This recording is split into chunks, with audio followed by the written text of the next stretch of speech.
Good morning. It is the Bliss Doctor, also known as Dr. Sasheen. It is Sunday morning. Sunday, time for your bliss moment, or hashtag the daily bliss. So this past weekend, I've been talking a lot about how 40 is considered the new, 50, and, 30 is the new 20, and 50 is the new 40, and all that blah, blah, blah, blah, blah. We're going to go to church for a few minutes here. For those of you who are sitting here watching this video, here's what I have to say from one of my favorite sources that I go to for inspiration and for perspective. This quote, I think, is really telling, and I think it's important for you to hear it as you are planning the rest of your day, week, month, year, life. The challenge will not wait. Life does not look back.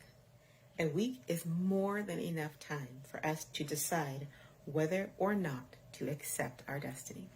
A lot of people, especially women, hit the big 4-0 and get a lot of chatter about how life is half over. We need to settle in, figure out what you're going to do. You can't make any major changes. You're halfway done. And some of the best and most amazing parts of life don't happen until after 40. Sometimes they don't happen until after 50. Sometimes they don't happen until after 60.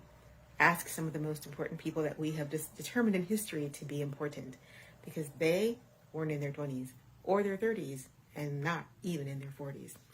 So if you're thinking about, what am I supposed to do? Like, I'm in my 40s or in my 50s, and I don't know if I can go back to school, start a business, leave a marriage that's not working for me, get married because I want to start a family. I don't know if I can do any of the things that I know that I want to do.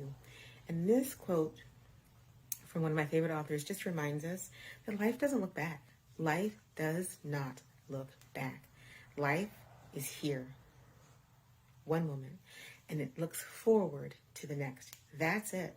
It doesn't care about what happened yesterday. It has no purchase. It has no purchase of what happened last week. It doesn't give a rat's patootie what your last birthday was. All life cares about is whether or not you're going to keep moving into the next moment, and then the next moment, and the next moment. So ask yourself this question on a Sunday morning. If you have to do anything tomorrow different than you did today, what would you do, and how would it dramatically change your life? How would it dramatically change your life? Because just ask Colonel Sanders, or if you like vodka, the man who started Grey Goose, and they will both tell you that life gets infinitely better when you stop worrying about whether or not you're supposed to do something and just decide to do it. This is your Sunday motivation. Have a great week. I'll see you tomorrow.